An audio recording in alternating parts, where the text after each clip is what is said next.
to my left, I'm Jeneline. Good morning. we have Jeneline, Thank you for joining us. our in-house editor, who's joining us for this class, who also edits the transcripts for each and every class. We are also currently on YouTube, so YouTube, say hello to Instagram. Everything we record here is recorded on iPhone without the help of anything else. It's sort of like a punk rock operation where if it can't be done on one device, we don't do it all. I thought you were going to say without any help of Apple, but... No. We definitely rely on Apple's devices a lot. Apple's software, hardware. Full transparency. Yeah, no, for sure. So, good morning, everybody. We're going to be talking about the Batman. We're going to be talking about the philosophy of the Batman. This is also going to be an introduction to Žižek's take on Marxism and dialectical materialism. And so stick around if you want to be here for the next 60 minutes or so. We're gonna delve fairly deeply into those topics as per usual. But first, a message from our sponsor, Jeneline. We are joining you from the Pacific Northwest, where it is still cold and overcast, but let us know where you are joining us from. I see it's almost 9 p.m. in India, so good evening. Thank you for spending your Monday evening with us. Thank you also to our patrons who keep this project going, who enjoy being able to download the audio version of the lecture and the Q&A, which we do after the class. The transcripts, as Julian mentioned, because I know the subtitles on YouTube can be a little wonky at times. And Yes, what? the ebook. The ebook, that's right. The ebook, which is still up, The Vanishing Mediator, which will be up for another month or so. Yeah, Month and a another half. month and a half. Yeah. And then it's going to So- disappear forever. Every 3 months, we release a new ebook, which is based on the lectures. Every lecture series is 12 weeks, and at the end of it, the ebook is released, and the previous ebook disappears. In other words, the vanishing mediator will vanish, as it were. Please do leave us a comment letting us know where you're joining us from. We see Venezuela, we see Birmingham, England. Birmingham is actually very close to Stratford-on-Avon, where I have family. London. Corin is a longtime student of ours, who I actually taught in person. So I think we should simply jump right in, and thank you everybody for supporting us on Patreon. As Jeneline said, it's amazing that we get to do this. Like, the literal fact that I get to pursue my passion with you guys around the world, that I get to teach independently, that Jeneline and I get to travel. Speaking of which, Jeneline and I are going to be going on tour starting next week. Next Monday. Jeneline and I are going to do a little flash tour of New York City. We're going to be teaching 2 classes in New York City. We're going to be teaching 1 class in Boston and 1 class in Detroit. So I think we have a couple students here already from Detroit and NYC. Following that, we're going to go on a longer European tour, so look out for those dates. We're going to be coming to a town near you, as it were. We're going to be traveling throughout the United Kingdom, throughout Europe, and hopefully getting to see a couple of you along the way. And hopefully you will enjoy watching us engage on this tour, even if you are in another country. So, okay, so I want to get started. I want to talk about a couple things today. I want to talk about the Batman, which is a movie that you and I saw, and perhaps some philosophical reflections on this film. But lest that become self-indulgent, I want to use it to illustrate what you might call Žižek's strange Marxism. And when I say Žižek's strange Marxism, I'm paraphrasing an accusation that Jordan Peterson made in the infamously lukewarm debate between Peterson and Slavoj Žižek, in which Jordan Peterson said, "It seems to me that," I'm not going to do an impression, "It seems to me that you are a somewhat strange Marxist." And Žižek indeed agreed that by all standards, he is a strange Marxist. So after talking about the Batman, we're going to talk a little bit more about that Žižek-Peterson debate and what makes Žižek a strange Marxist, and perhaps why that is a good thing. So that is the objective today. It is also, as you will probably know, an hour earlier as per usual. And so this is The opposite of as per usual. Yeah, exactly, as per usual. Life is a cruel game, and we are all pawns. Anyway, okay, enough of that.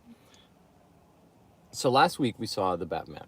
We're going to try to avoid spoilers, but there's going to be some spoilers. If you didn't know already, Batman is Bruce Wayne, etc. Stuff like this. And So what's kind of interesting here is that if the immediate comparison is between The Dark Knight and between the Batman, perhaps sort of the most well-known, most recent contemporary Batman movies, and I think that we can sort of safely eliminate from that list the Justice League version of Batman, etc.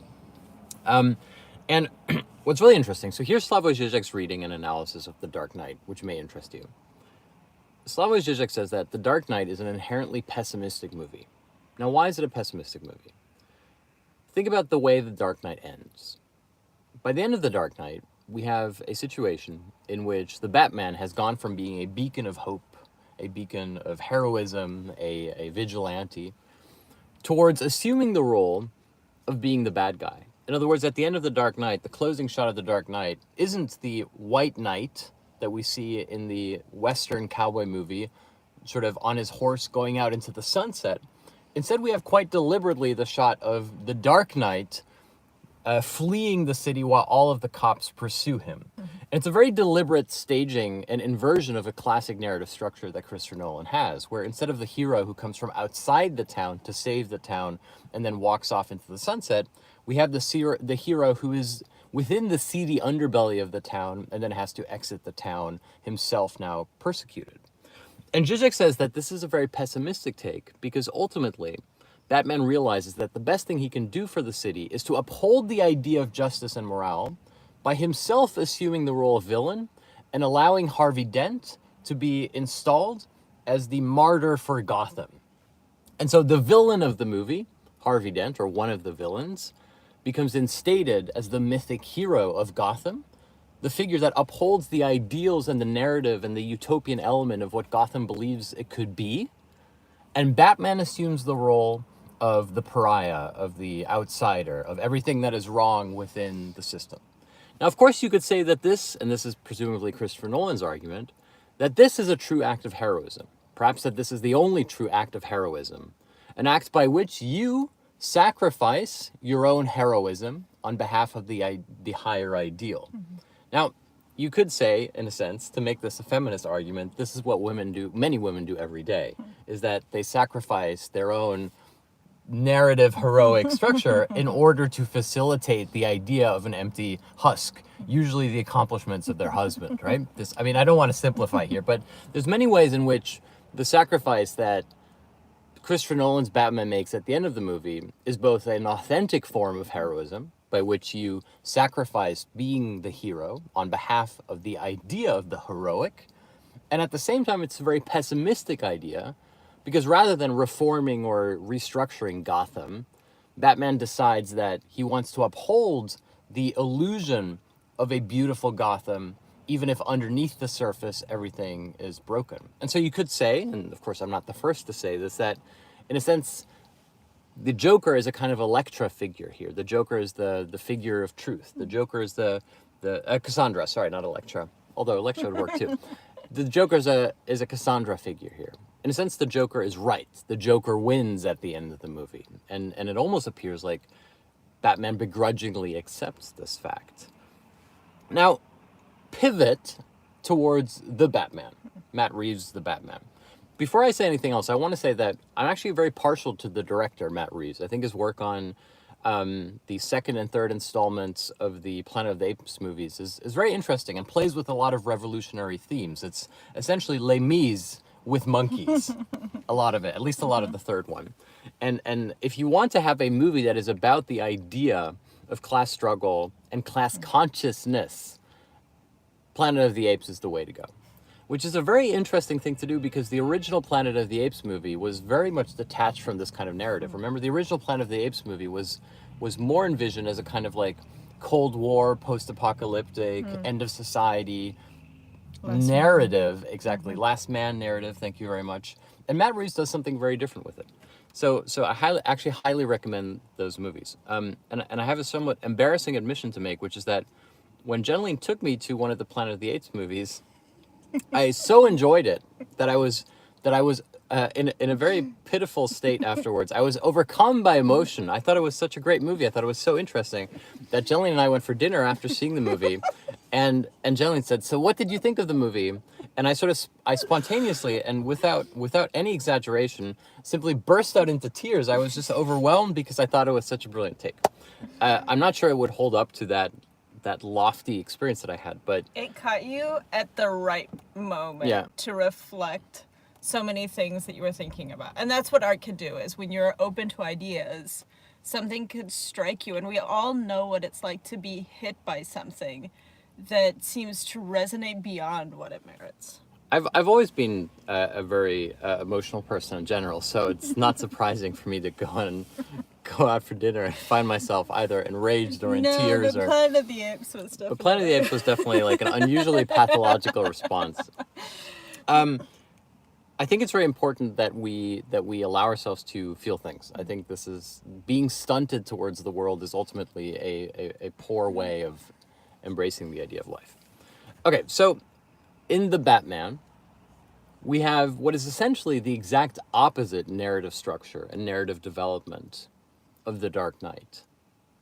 Now, it remains a pessimistic movie, but the narrative structure is the exact opposite, and here's why.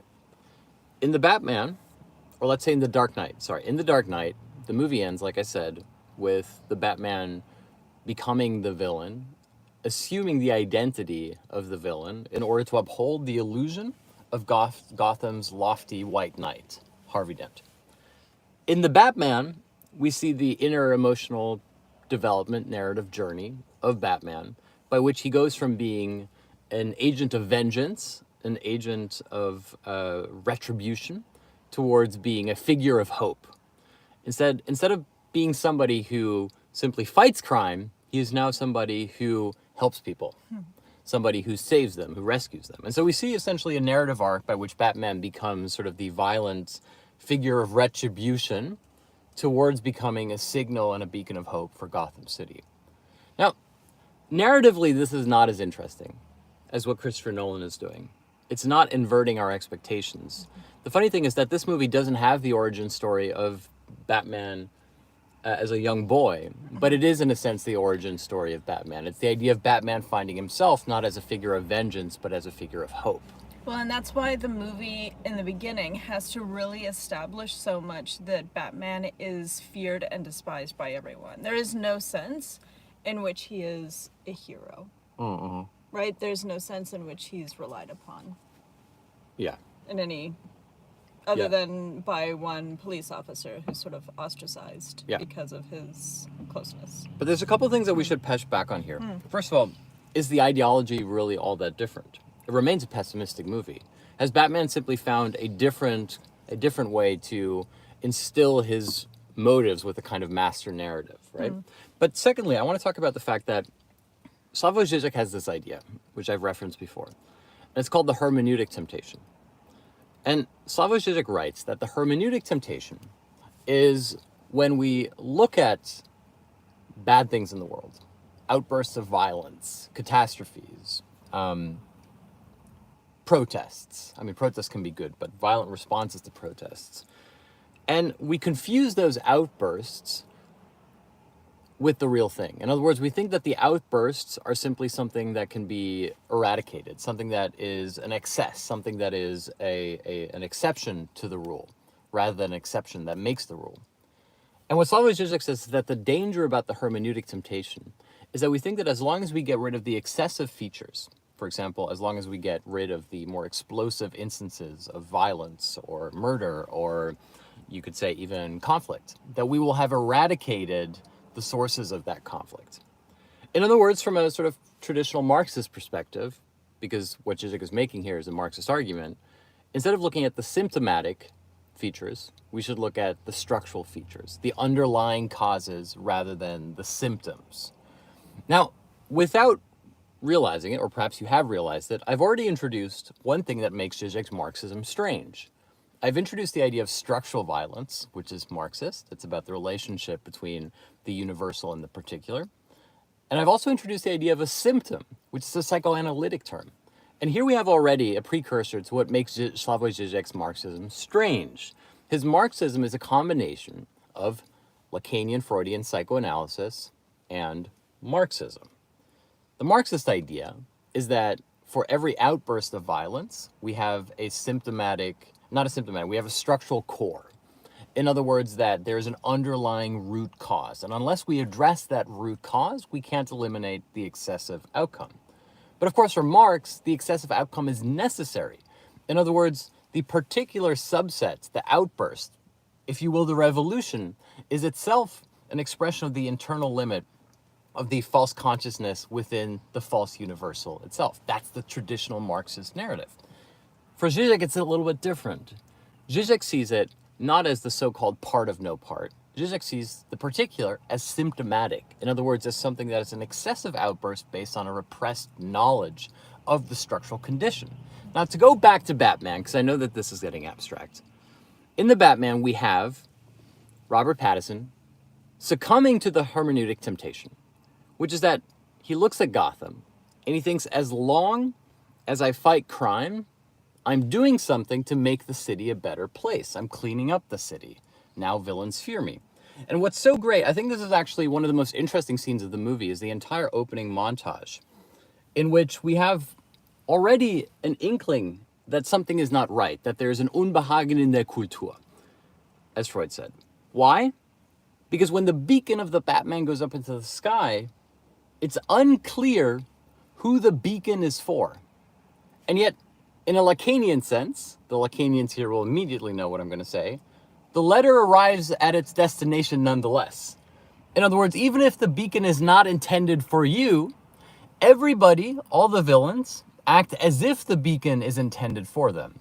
And my favorite scene in the movie is essentially an example of Althorian interpolation.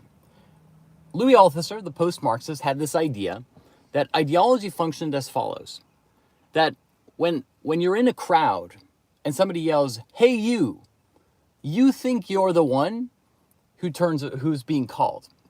And he says that when a policeman says, "Hey you," and you turn around, you have been interpolated by the police. In other words, you recognize yourself as a subject in the eyes of the state, in the eyes of the admonishing force.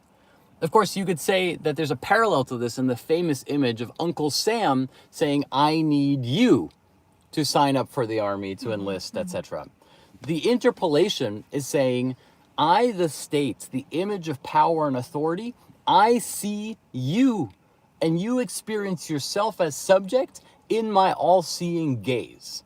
Now, of course, from an ideological perspective, this isn't just the police. Remember that for Louis Althusser, the idea of the police was capital the police. Everything could be the police. It's not just a policeman.